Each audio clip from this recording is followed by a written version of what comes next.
This is part 1 of a 3-part podcast. Hi, this is Mark. There are a lot of reasons to get angry these days, but I prefer to focus on the positive things that we each can do to make this world a better place.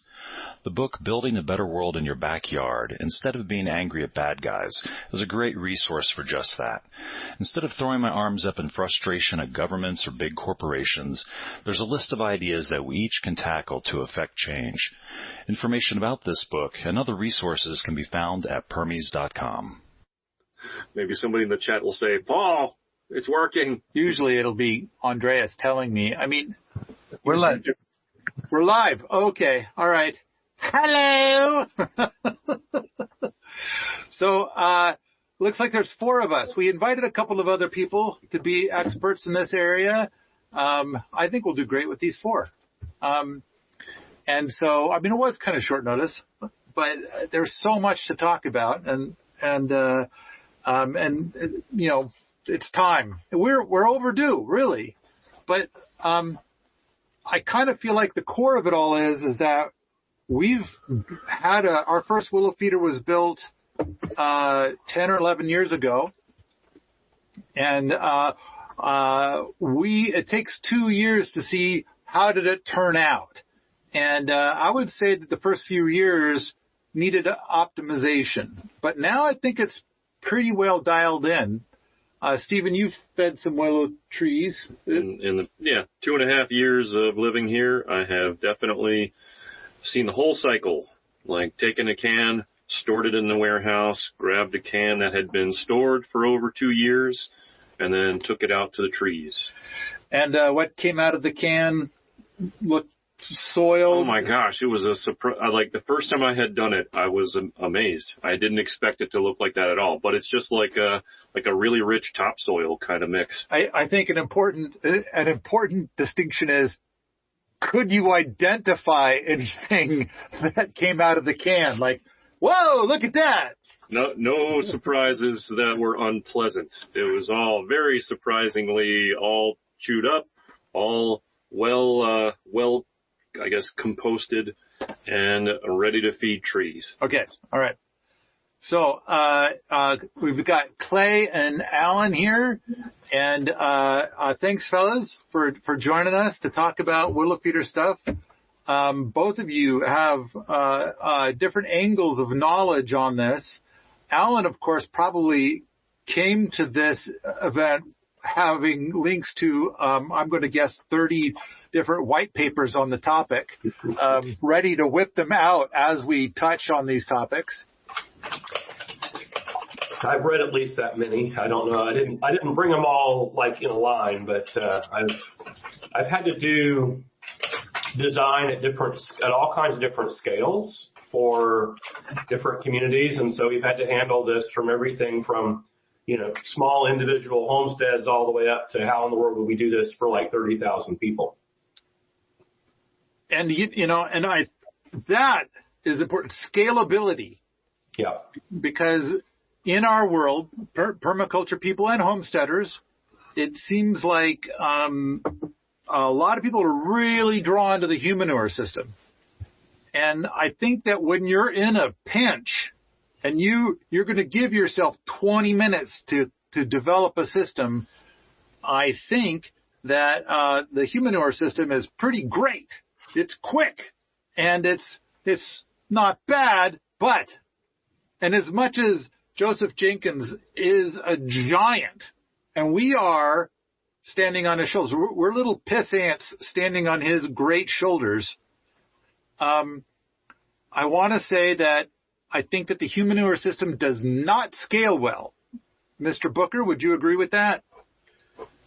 Yeah, it's something that is appropriate for, say, homestead and farm use where you've got a limited number of people, and you can handle the logistics of the cycling and so forth.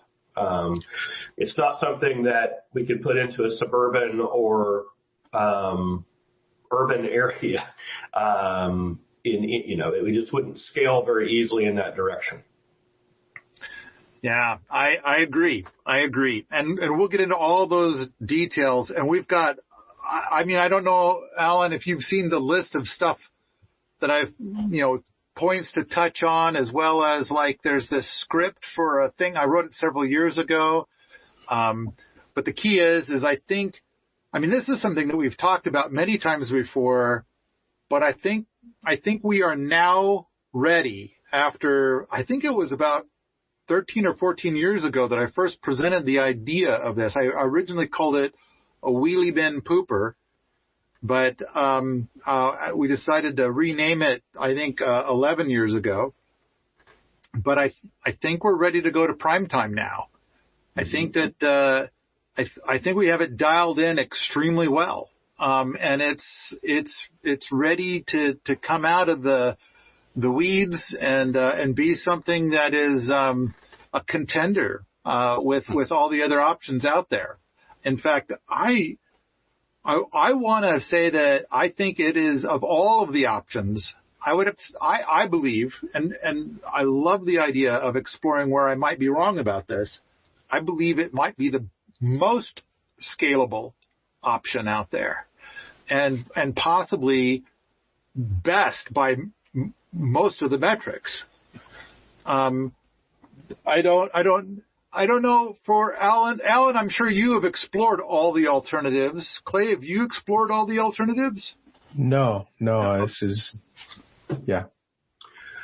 Yeah, I haven't. I guess the big thing I thought would be fun on this one would be to ask a couple of questions from the experience that, Paul, you and Stephen have had in order to think through the math of scaling this up. Because I was thinking about it, knowing we were going to come into this conversation and thinking, okay, if I have to do something in a dense urban area, what will be the logistics of scaling up the different options, right?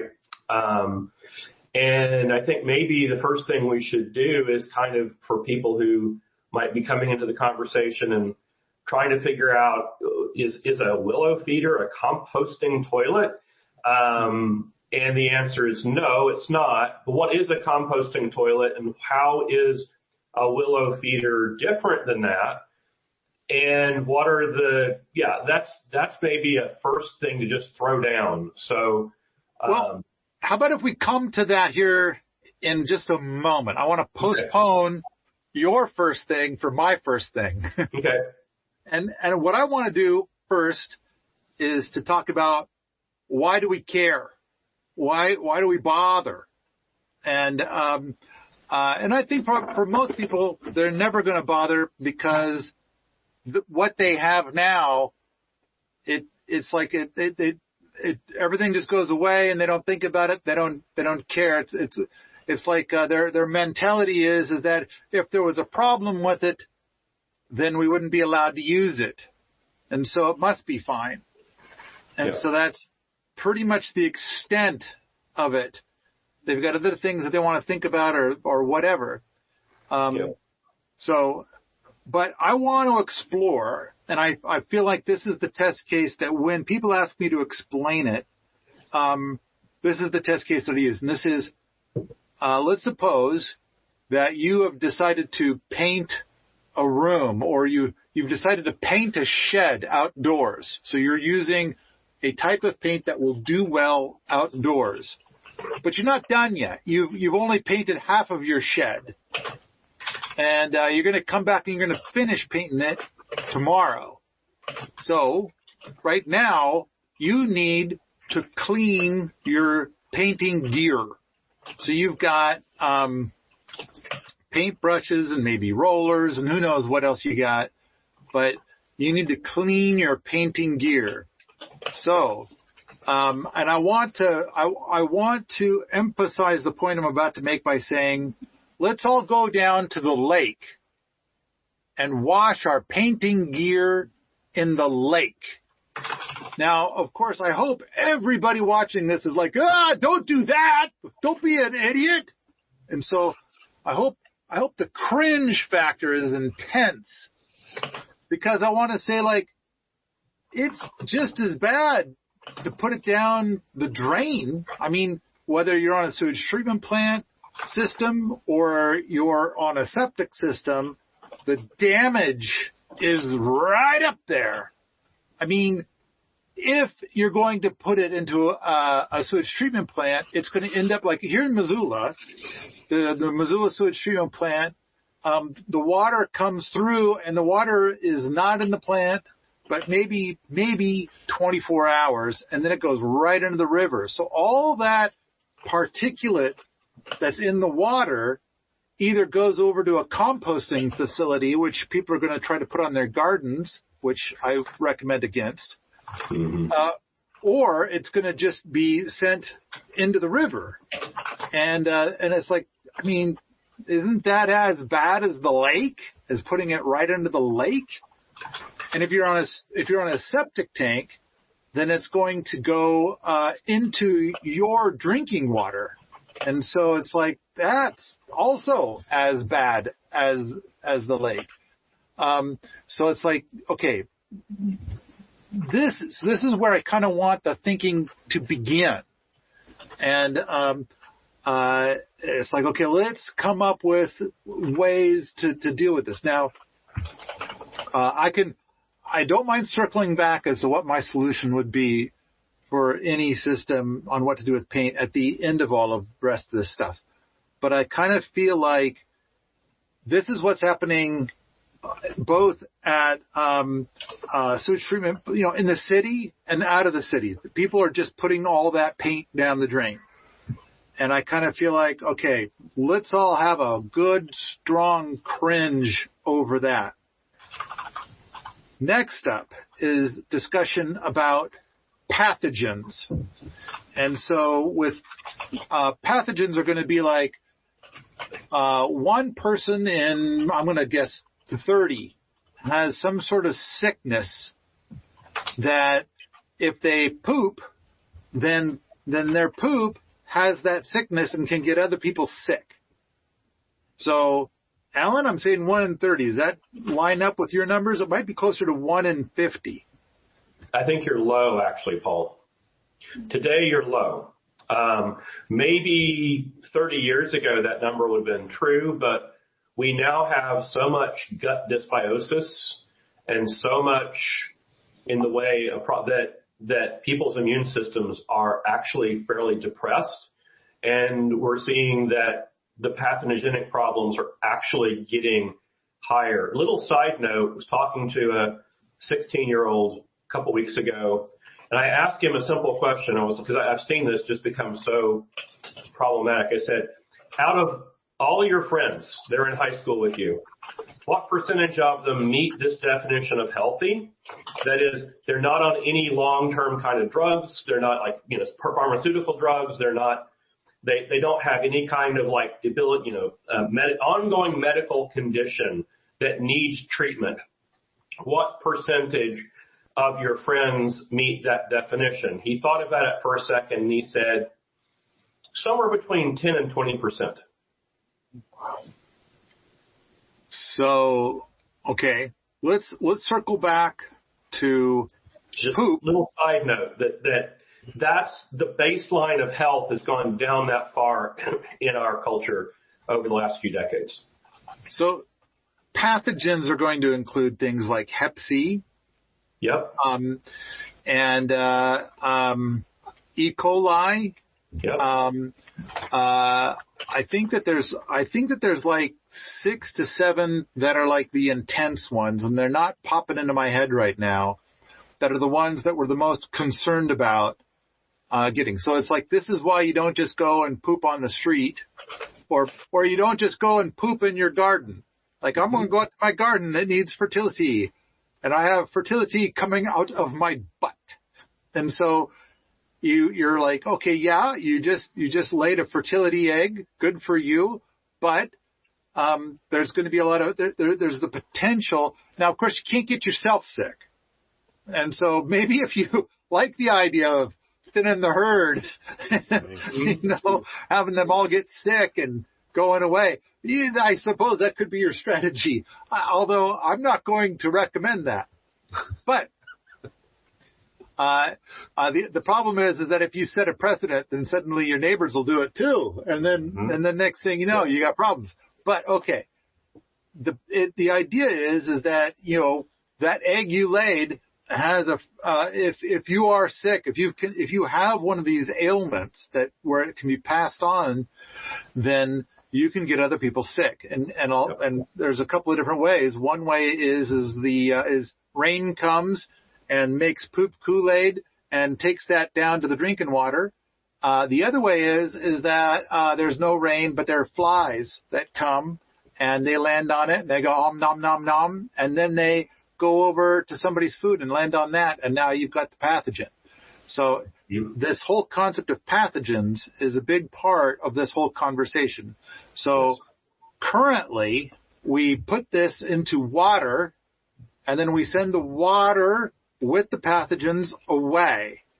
And then it's in a place that the flies cannot get to it. At least in a septic system, they can't. With a sewage treatment plant, they kind of can. Possible. And so, so it's a little iffy there. I mean, there's a lot of iffy with the sewage treatment plant. Mm-hmm. And I like the idea that I believe that a willow feeder system is superior to a sewage treatment plant. And I like Alan nodding his head there. Captain Science. So the thing that pops up, like I said, why in the world did we wind up with this? And people have said it different ways, but one of the ways that's more popular today is like, we need to poop in the carbon cycle instead of the hydrological cycle. There's different ways of putting that, right? Because what we're doing is we're putting our feces and our urine into the hydrological cycle when we do what we're doing. So the question, well, how do we get here? Why did smart people decide this was the way to do it? And it's because, we were building cities and we wanted to be able to get all of that physically to some sort of treatment plant or down and out of the house and away to a septic tank. And it turns out that taking and putting it in water, the feces, the urine, and maybe toilet paper, and putting it into a water base allows for it to be transported through pipes via gravity if you do it right. Okay? So what we could do is we could take an apartment complex with, 1,000 people living in it, and we could just plumb the whole thing out so that, hey, all of that stuff just comes magically shooting out of it and goes where we want it.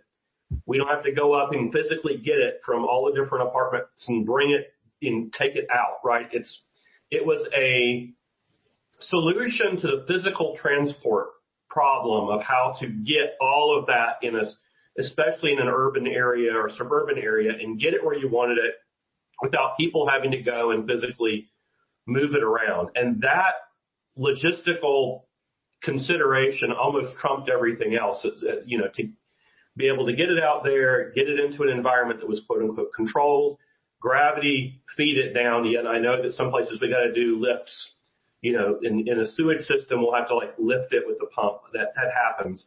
But by and large, a lot of the work can be done by gravity if you get it in an aqueous solution and do the piping properly, which is why it happened and why we've ended up with that becoming, and everybody now has just grown up with this idea that you go in the bathroom, you do your business, you push the little button and you don't think about it and it's done, it's gone. And so that's kind of where we wound up, although it's created all kinds of downstream ecological problems that, we just don't deal with very well. So let's start with pooping on the ground. I think we kind of covered that a moment ago. You're going to have flies, which are going to carry pathogens through the air to others.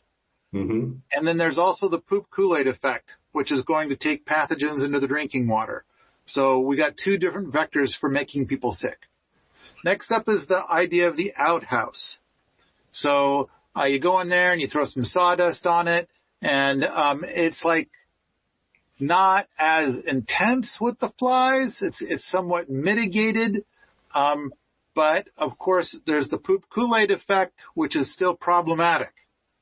And so, but you know what? If you're the only person within 10 miles, it's going to be such a diluted Kool-Aid that it's you probably won't notice. So, but when population density increases, the outhouse idea turns out to be a really bad idea. Everybody notices that it's poop Kool-Aid. Mm-hmm. And so then we upgrade to a septic tank with a drain field. So a septic tank is going to make it so that it's a tank full of liquid. You just basically fill up with all the things from your house. And now the way that the plumbing is set up inside the septic tank, half the stuff, well, I'm not going to say half, a bunch of the stuff that goes in there floats and a bunch of stuff sinks. Mm-hmm. And then the leftover water takes its time going through the tank because it's like a 1,000-gallon tank and you put like maybe 100 gallons a day into it. It's going to take a while till it gets to the other side. Then once it does get to the other side, then it goes to the drain field. And then the drain field is going to like drop it in the general direction of your water table. But the drain field is generally 18 inches below the surface. And there's a lot of bacterial activity there year round. Now, more activity during the warmer months, but still quite a bit. However, it isn't perfect. That bacterial activity works pretty good. However, when the population density gets high enough, again, you start noticing the poop Kool-Aid effect. And it's like, well, this isn't working out. So then you get to the sewage treatment plant. The sewage treatment plant is going to basically get everything in and then run it into a blender of sorts. It's trying to break up all the chunky bits. And then there's going to be a whole bunch of material in there, such as toilet paper, also flushable wipes and Barbie dolls and all kinds of weird chunky things. And so they're going to sift through all of the chunky bits and put those into a garbage truck and take those to the dump. Then with everything that's left, it goes to a settling pond. And in the settling pond, it does kind of the same thing that the septic tank did. It's going to get the floaters to float and the sinkers to sink. The water that's left over after it's been in the sewage treatment plant for 24 hours gets put into the river. Now, usually before going to the river, it will go through, at this point in time, at least in the Missoula sewage treatment plant, it goes underneath a UV light, which kind of stupefies the bacteria. So there could be pathogens. It won't kill the pathogens, but it will stupefy them into, hopefully, not reproducing. So then it gets dumped into the river, and there's so much river that in theory, it's like no one will really notice, hopefully. Then the floaters and the sinkers are directed to the composting facility, which is going to contain a lot of different kinds of heavy metals and other toxic gick, which is why I recommend. A lot of heat-fast compounds. A lot of what? Heat-fast compounds. Yeah, all kinds of yucky stuff. And so that's why, when people are like, oh, look, I'm using compost. I bought some today. It's like, oh, I think you don't want to do that ever. But that's another story for another day. I've got videos about that and whatnot. All right. The key is that now we've got gross stuff going into something that they're labeling compost and gross stuff going into the river. And it's like these things are bothersome, but at the same time, it's kind of like, the way that the system is designed, they're doing the best that they can. They're doing, it's right up there with like the best that money can buy, sort of, on a budget. It's like it's brutally expensive what they're doing. And it could be better if they spent like 10 times more, but not much. So I want to throw in a quick note, which is the solids that come out of the sewage treatment plant. One of the names that they're now called is biosolids. Sometimes you'll hear them referred to as biosludge, but they've remarketed that as biosolids. And so what you see now is they have this problem of where to dispose of the biosolids, and they've decided in a number of states that the best thing to do is that these biosolids should go on farmland. And so you've got a situation where in a number of states, biosolids are being pushed through the ag extensions on farmers as a soil amendment. And of course, the problem is, as you noted, Paul, lots of heavy metals, lots of PFAS compounds, a lot of other nasties, pharmaceutical byproducts that haven't been broken down by the sewage treatment. I could go on. The list is quite extensive. And they end up going out and being applied to fields. And we've now seen a lot of cases where those fields are now permanently contaminated with heavy metals. And the reason I said PFAS compounds in addition to heavy metals is these are two of the things that don't go away, quote unquote, easily from biological breakdown. Heavy metals are elemental. They don't get broken down. If you put heavy metals in a growing field, they're there unless you somehow get them out or immobilize them. And PFAS compounds are highly toxic. And the bonds inside those compounds are so strong that there's almost nothing biological that wants to go try and pull them apart. So what you've basically done is you put a long-term, non-degradable poison on the land with those PFAS compounds. So when you see people going, oh, we're going to put biosolids as fertilizer on the farm or whatever, then I don't care if they claim that if they've composted it or whatever they've done, none of those processes will break down the heavy metals, the PFAS compounds. They're basically poisoning our farmlands when they do that. So that's just a little side note when you hear people talk about biosolids and putting biosolids on farmland. I mean, if we're going to talk about, I mean, there's going to be the heavy metals and yeah, a massive buffet of other, I'm going to say molecules. I'm just going to use the word molecule, substances that don't break down well through any of these processes. Right. A lot of it's going to be pharmaceuticals that pass through people. Like a lot of times you're going to take some kind of medication and 90% of it is going to end up in the sewage treatment plant. As you know, your body took in 10% of it to help you with whatever it was that you were taking it for. So, and now there's basically this medicinal element, that's in there. So, the idea of everybody eating healthier so that what goes out of the sewage treatment plant is a thing. But then there's a lot of different stuff that's going into a sewage treatment plant that's very scary because some industry is putting their naughtiness in there because no one's stopping them.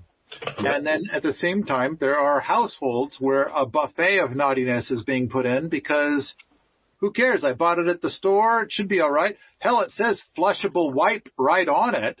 Mm-hmm. Which, by the way, a few years ago, we had our septic tank pumped, not because we needed it, but we thought, well, you're supposed to do it every 4 years. We've been here like 9 at the time. And it's like, maybe we ought to just pump it because we don't know anything about how long before we got here. So sure enough, the guy came and he pumped it and he said it looked really good, except when he got down to the bottom.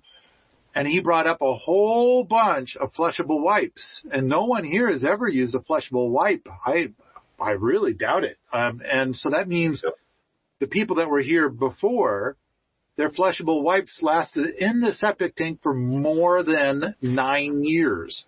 Yep. And so a lot of those flushable wipes actually are basically polymer compounds that are types of plastic. And so not only do they not break down, even though they claim that they'll break down, they don't really break down, but they also shed microplastics and nanoplastic particles into the water supply.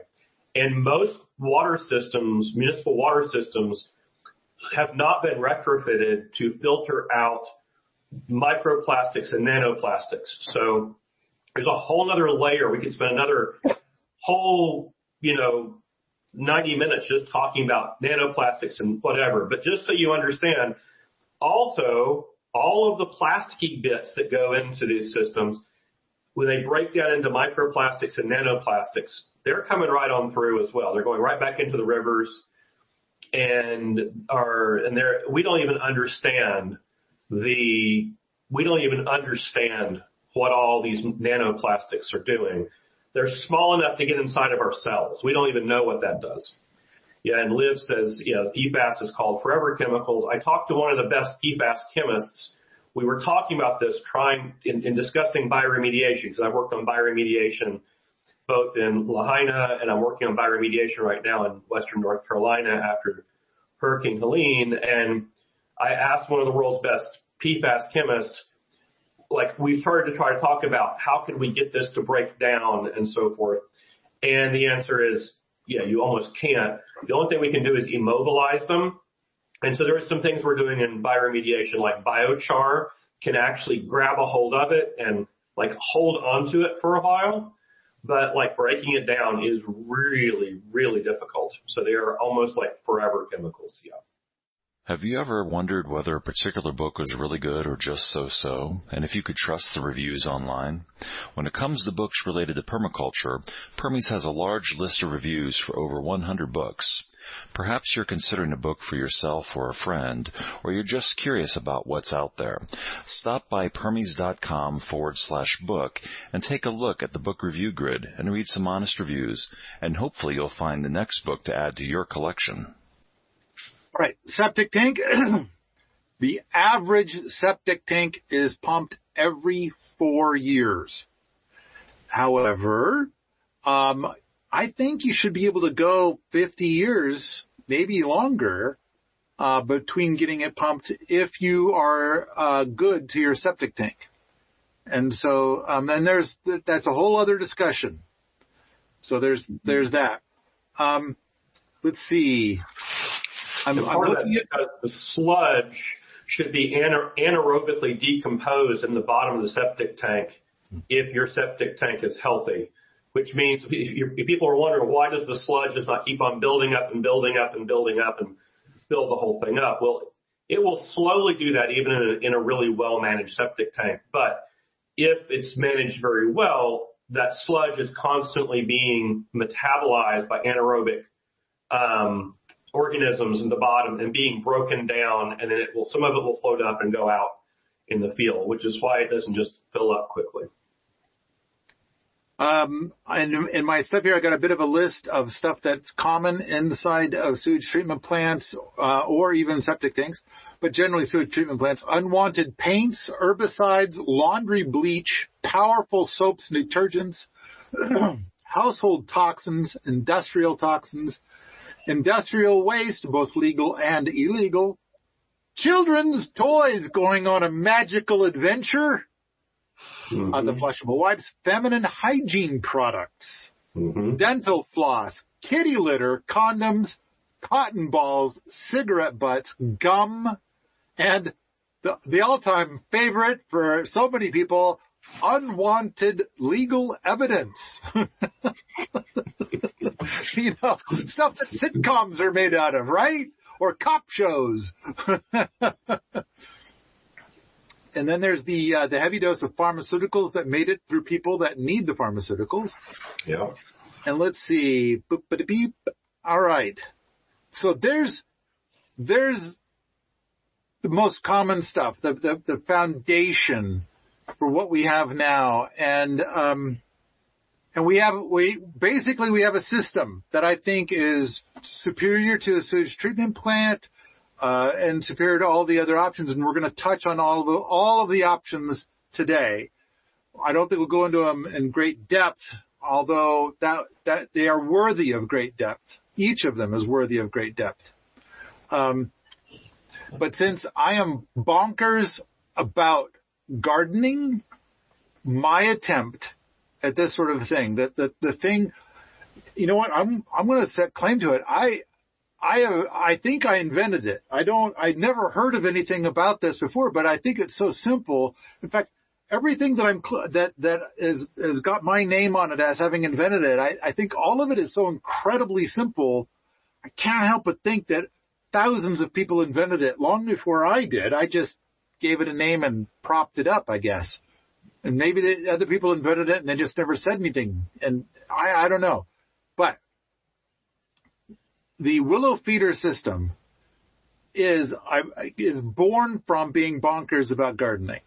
And there are ways to modify it so it's less about gardening. But I really think that the focus of this is about being a gardener.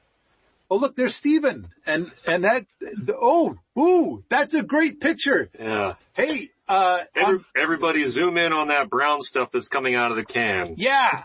That's 2-year-old, that's 2+ years old, Willow candy in there. And I don't see any evidence of somebody having a digestive distress day or having a good digestion day or toilet paper or anything. That's probably being laid out in the spring. I mean, everything looks bright green. Yeah. And I think there's a willow tree to the left, and I think there's probably a willow tree behind you right there. Well, we see the red cabin in the classroom, so my assumption is that is right in front of the willow bank. So we'll bring it right back up there, and there are a handful of trees that are growing on that strip of green right in front of those buildings. Yeah, and so you dump out the can, and then you're going to throw a bunch of sawdust on it. And so, okay, now I kind of feel like there's we're going to get into some of the other systems, but an important distinction is, and I'm going to phrase this in a weird way. I'm going to say the mission is that we're going to A, separate the urine out. B, we're going to try to preserve the poops. We're going to we want to make, basically in a way, kind of, sort of, not really, but in a way, we're going to make poop jerky. We want it to not compost. And maybe this is a really good time to talk about, maybe we should put a pin in the willow feeder for a moment, and we will talk about, and this is where Alan and I will have a disagreement. And I know everybody loves when that happens. Okay. When making a compost pile and doing a hot compost process, and Alan is glad to list off 14 different types of hot compost processes, but let's just say hot compost processes. When you're going to do it, I am going to say that I'm going to put in I'm going to make up a number. I'm going to say 1,000 pounds of compostable material, and then I'm going to end up with 50 pounds of compost. I want that to be 5%. Is my math right? 5% is 50 pounds. I put in 1,000 pounds of compostable material, and I end up with 50 pounds of gardener's gold. And it is the most glorious, beautiful thing that you can ever put on a garden is this final product. So Alan is going to say that he has better processes where he loses only half the material. Yep. See him nodding right there? However, if you're going to be less than Alan, which is easy to do, you might end up with something that's like the final product is 10% of what you started with, or what I'm saying is 5%.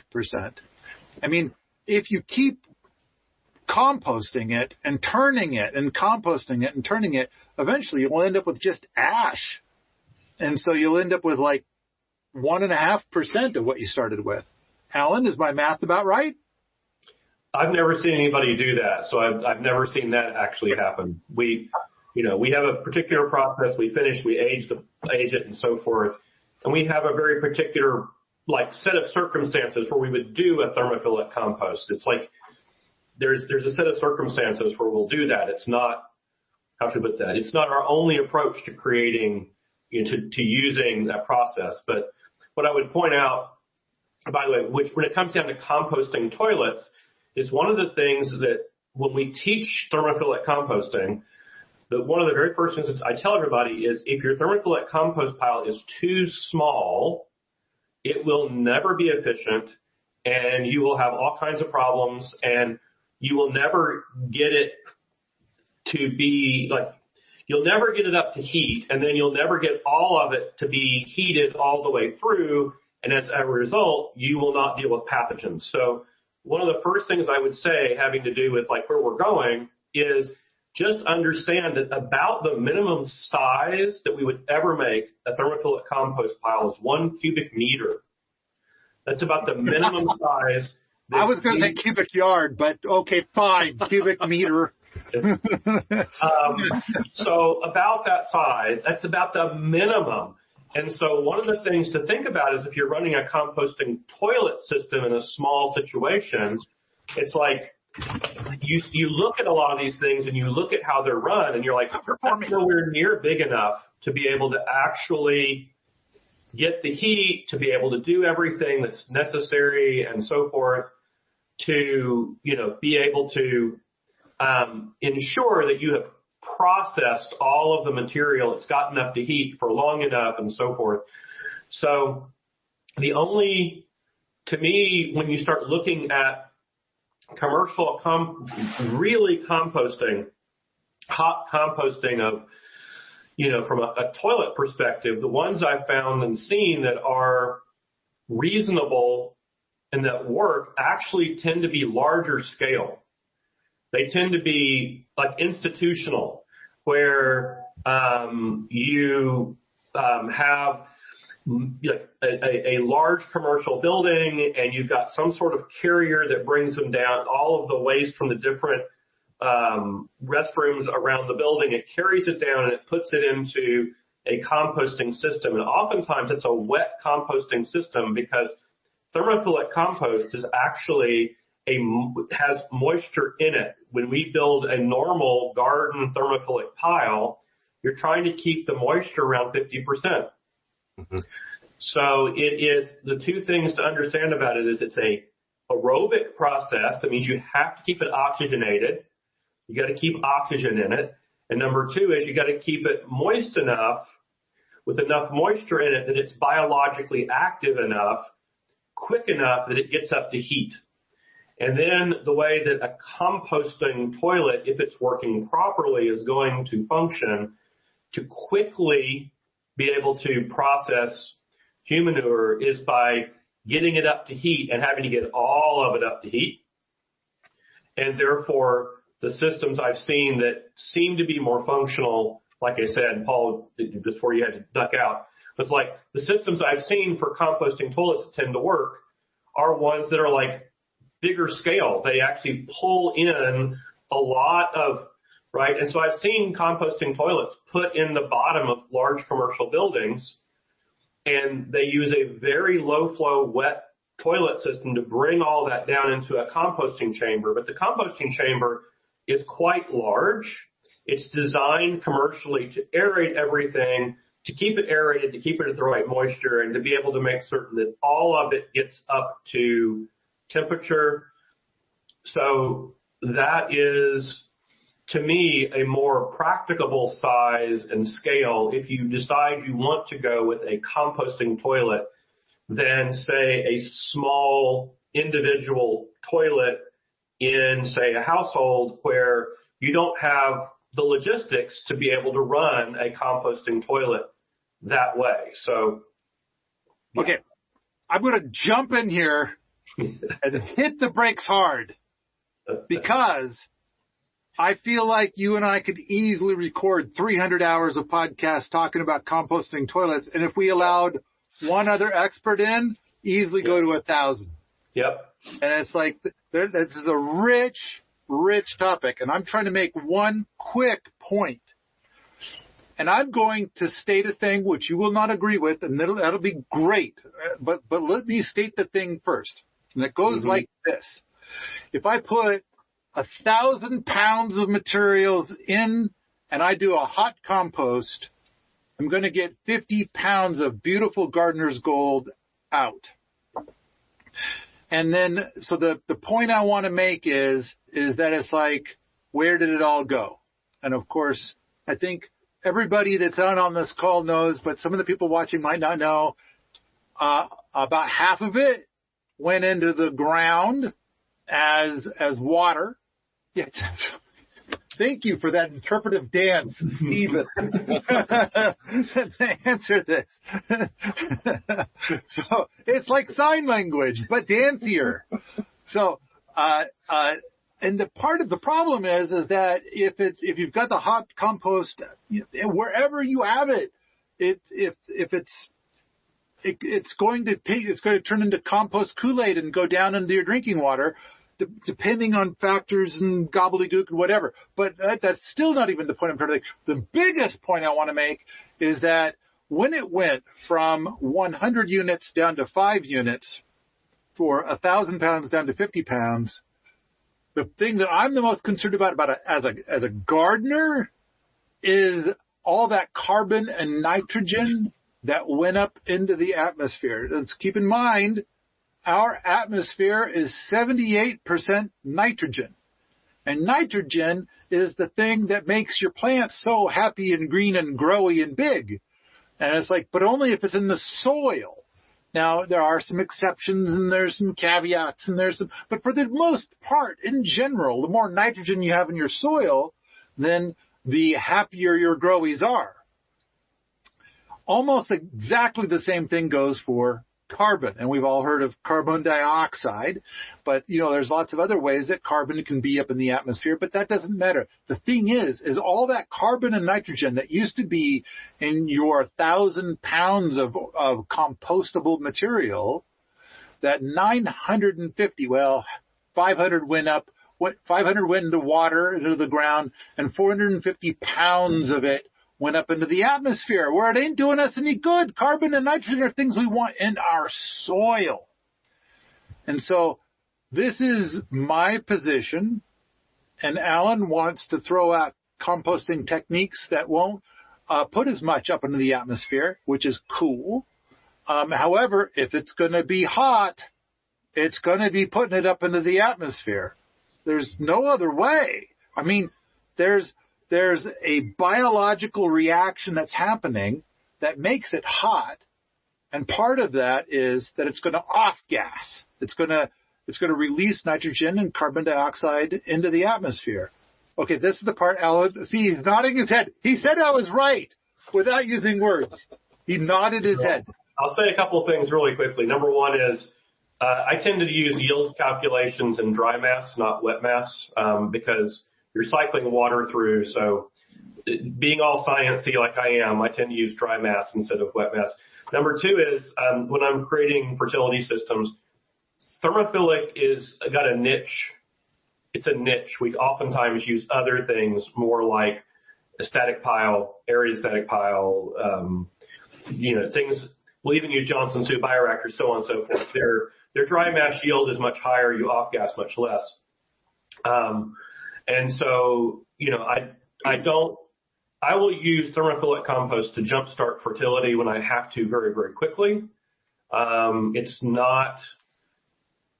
there are a couple other cases where it's useful as part of the arsenal, right? It's not my preferred technique across everything. It's just like, this is part of the arsenal. So I was just saying, if you're going to go, there's a lot of people who are selling commercial composting toilet systems, and the ones that seem to be more reasonable actually are a little bit larger scale because they've got enough scope and mass to them to be able to actually process more effectively than little tiny ones. And that was kind of my point there. Like if for some reason they came along and said you have to use a composting toilet, then there is a difference. It's different scales as to how efficient and effective they are. There's different types. I mean, yes. There's a variety that I call a poop cooker. I'm sure you're familiar with it, where generally through electricity, they actually, you put material in and they basically incinerate it. Yeah, and I don't consider that a composting toilet. What's that? I don't consider that a composting toilet. Oh, I don't either. However, it says composting toilet right on the label. Yeah.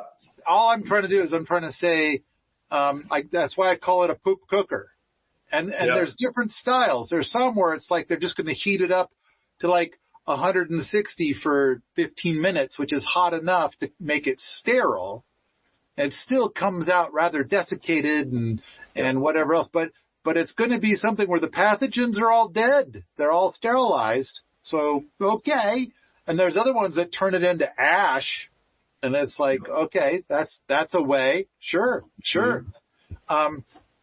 But actual composting toilet, usually you're going to have sawdust in a big bin, and the material's going to build up, but there's going to be biological activity. There's going to be enough moisture in there so that whole concept of what I was originally talking about, where 1,000 pounds of material gets reduced down to 50 pounds, then it's like some people are like, yay, I like that. I want it to go. It's a whole different kind of go away, which is kind of like what our sewage treatment plant does and what our septic tank system does, is the material goes away.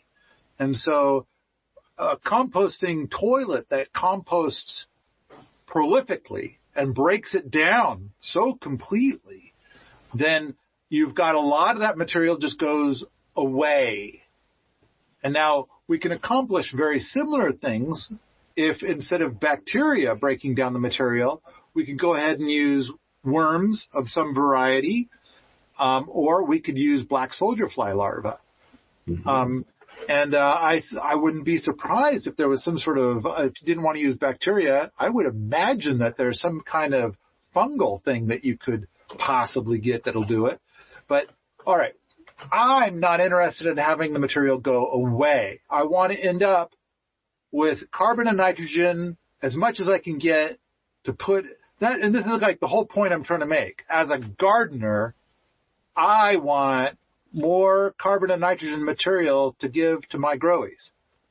However, since it could potentially contain pathogens, and Alan's probably going to say probably contains pathogens, then I want to, even though after 3 months those pathogens are for all practical purposes now gone, we're aging it for 2 years just to be super duper duper sure. And so the certainty, I mean, it's like there's a probability. There's probability math involved here. And so suddenly you're at 99.999999999% gone. There's so many nines in there, I don't even want to mess with it. But the whole concept is that by aging it, then we got it reduced. But now we've got all that carbon and nitrogen still, and I can use that on my growies. But because even though the pathogens are gone, I think that when introducing a new system like this, I think that that 0.1% will freak some people the fuck out. And so that's when I think like, okay, fine. Willow trees. It's not like anybody's going to eat a willow tree. And the willow tree is part of the group of species that we refer to, or I refer to, as poop beasts. It will gladly take up that high nutrient material very quickly. And so so it doesn't give that material a chance to enter the groundwater system. It could, but even if it did, if it does make poop Kool-Aid, I would say that we're probably going to be running far cleaner than a septic tank or a sewage treatment plant, and far less of it is going to make its way below that tree in the spring. And so this is going to be far more effective than a drain field. Because it's just in the spring when the growies are very, very active. Okay. There, I said a whole bunch of things all at once, and Alan has been so patient with me. I bet he's got 9 points that he needs to make now. So I think one of the first things to ask is, like, for me, and I've never asked this question to you before, Paul, maybe you've done, so this is a dry process. We're using a urine diverter to make certain that the urine does not get mixed in with the material that's in the willow feeder.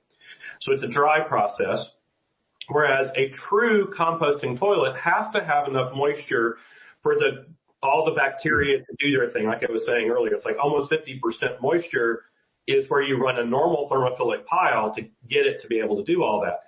Now, the other end is like below about 10% relative humidity. Most microbial activity actually like slows down and stops, which is why drying food in a dehydrator preserves it, right? You get it so bone dry that all of the bacterial decomposition kind of comes to an end, and you can store it for a good while. That would be to turn it into true jerky, like would be to bring it down below that, right? But if what's going on inside of the willow feeder can during those 2 years transforms the material into something that is different than it started, there has to be some microbial activity happening or chemical and or microbial activity occurring in order for that transformation to occur. So the first interesting question is, what is the moisture content inside of the barrel once it's sealed up from a willow feeder? Do you have any idea of like what that moisture content is? Is it 15%, 20%, 5%? Any ideas? I don't have any idea. There's clearly some moisture still in there. Yeah. But I mean, part of what we're trying to do is like if you take first of all, just the pathogens that we're talking about, most of them age out really fast, like within a couple of days, and then they're gone. And there's some that will last like weeks, like 3 or 4 weeks. And we're trying to go way past that to have this extremely high level of certainty that we're free of pathogens. But part of the death process of the pathogens is not only to take away the moisture, but also to take away a certain amount of heat that it needs and other things that it needs. Like they're designed to live inside of people, and if you take away the people factor, they kind of tend to die. So, but we're going to hopefully dry them out, and that's going to help to. So, but when we saw that picture earlier of the material being poured out, I think it's pretty clear that there is a certain level of moisture there still. Has to be. There has to be.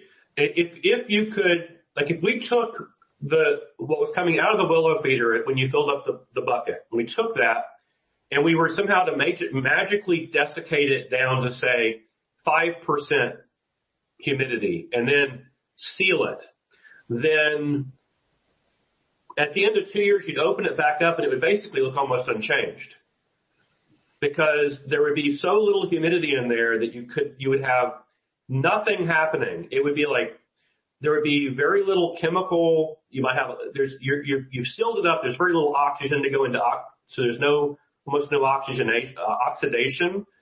And at that low of humidity, it would just kind of just sit there completely inert,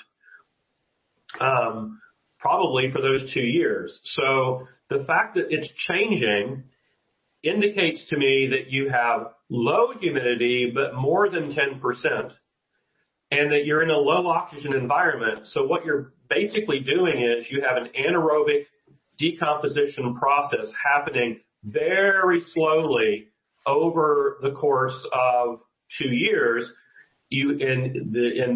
Because you have this anaerobic condition, and but it's going to be very slow.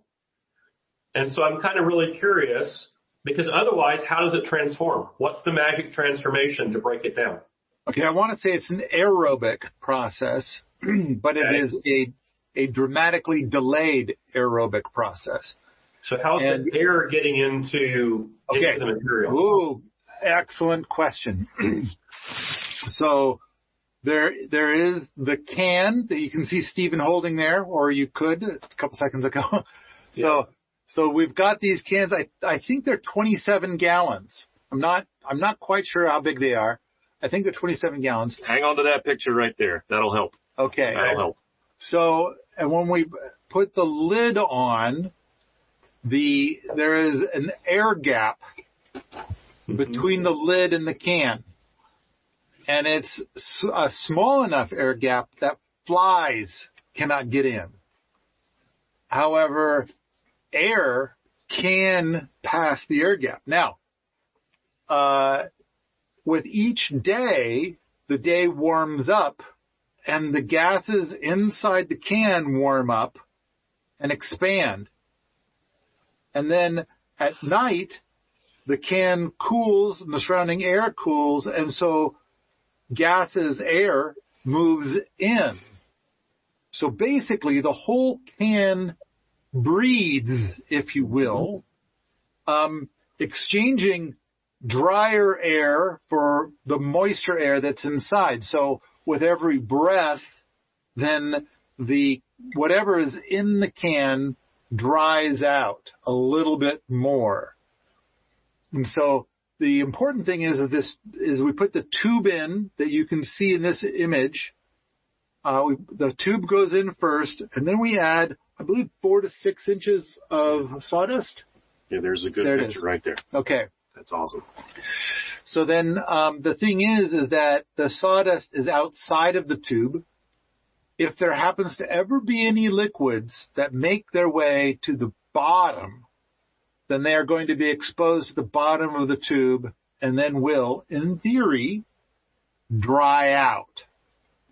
And so, especially with the breathing. So now, with 365 days in a year, then there's roughly going to be 700 some odd breaths that are going to dry out the material. And the top will be dry and the bottom will be dry. And so it's plausible that the material in between the top and the bottom will be less dry. So we end up with something that's not perfectly dry. And of course, what is the humidity of the air during these breaths? During the winter, the relative humidity is probably going to be hovering around 60, 70%. And during the summer, the relative humidity here is going to be between 20 and 30%. Mm-hmm. And so it's going to help dry it out. However, our goal here is time out. So like where you are, Alan, the humidity is going to be much higher all year long. Yes. And it's like, let's suppose that it stays high. Then I think that when you open it up in 2 years, the can might be only 20% full, because it was moist enough to continue doing some composting, but it will be pathogen free.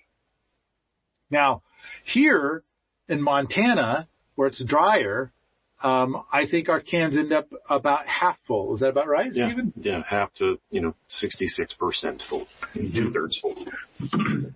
So I would be really interested. I think this would be some great sciencey bits.